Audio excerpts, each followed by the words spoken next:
culimada iyo waxgaradka ku nool magaalada Laascaanood ee xarunta gobolka Sool ayaa maanta kulan ay ku yeesheen waxay cabasho xoogan kaga muujiyeen qiimaha xajka sanadkan lagu tagayo iyo go'aankii ka soo baxay wasaaradda diinta iyo qaabta dawladda federaalka Soomaaliya oo ahaa qiimaha xajka sanadka lagu tagi doono inuu yahay lacag gaadhaysa 3300 qiimahaasi ay sheegeen inuu yahay mid aad u qaali ah waxayna codsadeen in qiimahaasi hoos loo dhigo halkan waxaanu ka soo jeedinaynaa cabashadaas oo ah xajkii waanu cabanano ciddii ay khusayso dhammaan meel kasta ay joogaan waxaanu ka cabananaa muddo in badanna dadku ka hadlayay kharashka xajka oo aad iyo aad dadka ugu culus dadku waa faral ka mid ah faraa'idda la isfaray marka dadkii doonayay inay xajiyaan waxaa ku adkaatay inay xajiyaan runtiina dadku in badan buu cabashada jeedinayay waxaadna moodaa inaynu aad iyo aad uga duwannahay deegaanada ama hareeraha inaga ah ama dee dowladaha inagu xiga oo wax yar ku xajiya oo tashiilaadku uga badan yihiin oo ilaalintooda iyo dejintooda iyo cuntadooda iyo wax kastoo loo qabtaana ka badan yihiin haddana inaga jaban sidaa daraaddeed waxaanu aad iyo aad haddaanu nahay ummadda Soomaaliyeed meel kastoo ay joogto cid kastoo ay tahayba aanu ka cabananaa oo aanu filaynay in nalaga jabiyo xajkii sanadkan oo sanad walba lacag fuuli jirtay oo kororka uu kordhayay xajku sanad walba ay dadkii u sahli weeday inay xajiyaan aad iyo aadna dadku ugu baahan yahay xajka oo faralka inuu iska soo rido qof walba doonayo waxaanu aad iyo aad uga cabananaa oo aanu doonaynaa ciddii ay khusayso inay ka jabiyaan dadka xajka oo qiimaha naloo sheegay maanan filaynin qiimo aad uga hooseeyaanu filaynay 2000 ilaa 1000 inta u dhaxaysa ayaanu islahayn ayaa la soo sheegi doonaa insha Allah waxaanu aad iyo aad ugu celcelinaynaa oo ka codsananaa ciddii ay khusayso in laga jabiyo dadka islaamka ah inay xajiyaan loo fududeeyo xajku saadugtiin waa cibaado cibaadadana in la fududeeyaa waa sharci madlab sharci oo cibaadada in la adkeeyana waa dambi in la fududeeyana waxa weeye waa cibaado waxa nasiib darro ah oo aad iyo aad u nasiib darro ah in la istiqlaalo xajkii oo ummaddu waxay u xajiyeysay inay soo cibaadaysato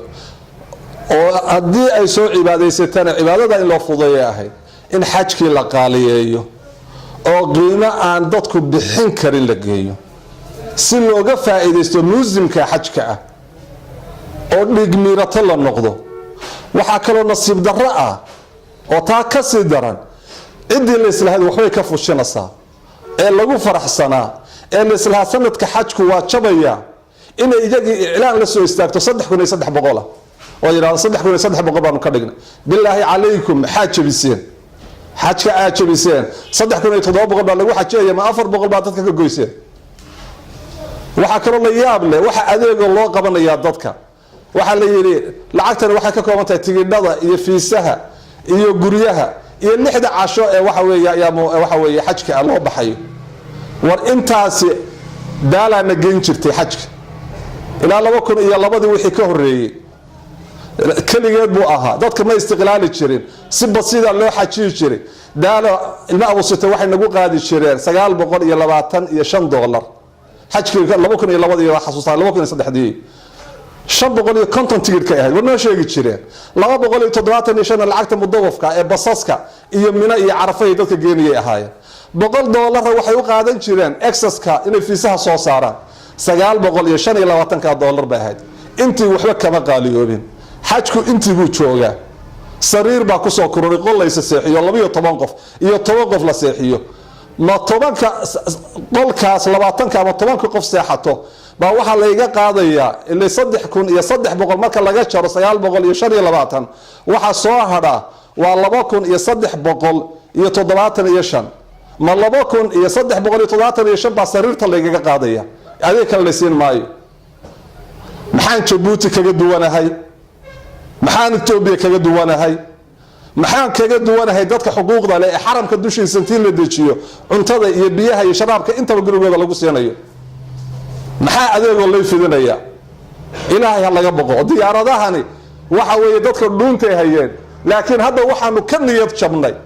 dowladii la islahay dadkay ka dhicinaysaa iyo dowladihii kale dhammaan dowladaha Soomaaliya waa tilmaamana ee islahay dalkay ka dhicinayaan ee lagu hanweynaa ee maanta inay TV loo soo fadhiistaan 3300 baa laga dhigay xajki ummadan Ilaahay ha looga boqo xajka ummadda ha loo jabiyo xajku waa cibaadada lama adkeeyo war diyaarado faa'iido idin ogol 926 kilmaad uu sitay naga qaadi jiray daal naga qaadi jirtay daalo waxa istiqlaashay Juba oo waxa weeye qiimihiina uu kicisay 926 iyo faa'iido ka badan boo idin ogol lacagtaas ha la fududeeyo dadku xoolaha ka xajiyaan oo rag baa yiri badu shalay laga sheegay war hebel xagee xajka ka aaday markaas yiri badu shalay inta halka maro oo Ethiopia maro oo Suudaan maro oo Masar maro wuu ka soo wareey jiray waxa weeye meesha la yiraahdo ka soo wareey jiray Masar oo marka aan kanaalka aanu furnayn badu shalay inta la jeexin waxa weeye kanaalka Suez halkaas dadku soo wareey jiray soo xashii jireen dadka lugu uma fasaxana waxaan kala soo jeedinaynaa in dadka maraakiib loo diyaariyo maraakiibta $50 baa lagu xajii jiray $50 iyo $100 markaas qofku soo adeegan jiray oo ka soo faa'iidi jiray xajka oo tijaaro kala iimaan jiray waxaan u baahanahay arinta in hoos loo cid kasta ay qusayso maamul kasta oo ay qusayso la hadlana ma federaal kaliya la hadlano qof kasta oo awood ku leh maanta inuu xajka wax ka qabto oo jabiyo waajib caynayba ku tahay waa cibaado inuu jabiyo ilaahayna aan uga baqro ummadana aan waxa weeye waa u naxariisano hadii asraahdaan marka lagu dhufto 29 bilyan 30 milyan wax ka badan weey baa laga qaadaya dadka wax adeega ay helayaan ma jirto billahi alaykum aad ma hasantihiin xajka waxaan rajaynaynaa in ummadda laga jabiyo oo cid ka soo fariinta yadan gaadho dadka Soomaaliyeedna waxaan ugu baaqanaa inay ka aamusina ka hadlaan waxa dantooda ah meel kasta ay joogaan yiraahdaan war waxaan inama qabtaan nagumana sama ee waxa laga qabto oo waxa weeye dadku waxa weeye adeeg wanaagsan ha heleen diyaarad jaban ha heleen ilaa 12 sano daal xajis siinayay markii Juba nagu soo kordhay waa qaaliyay xajki waa mahadsantii salaamu alaykum waraxmatullaahi wabarakaatuh 16 bishan May qoraal ka soo baxay wasaaradda awqaafta iyo arrimaha diinta dawladda federaalka Soomaaliya ayaa lagu sheegay in sanadkan qiimaha xajka uu noqon doono $3,300 oo ay ku jiraan dhammaan adeegyada xajka oo kala duwan sida adeegyada basaska nolosha 6 maalmood ee xajka fiisaha diyaaradda duulimaadka si socod iyo soo socod iyo qarashka adeegyo kale arrintan ayaa waxa cabasho ka muujiyay qaar ka mid ah waxgaradka culimaadudiinka ku nool magaalada Laascaanood kuwaas oo codsanaya in qiimahaasi hoos loo dhigo Farax Dubad Goobjoog Laascaanood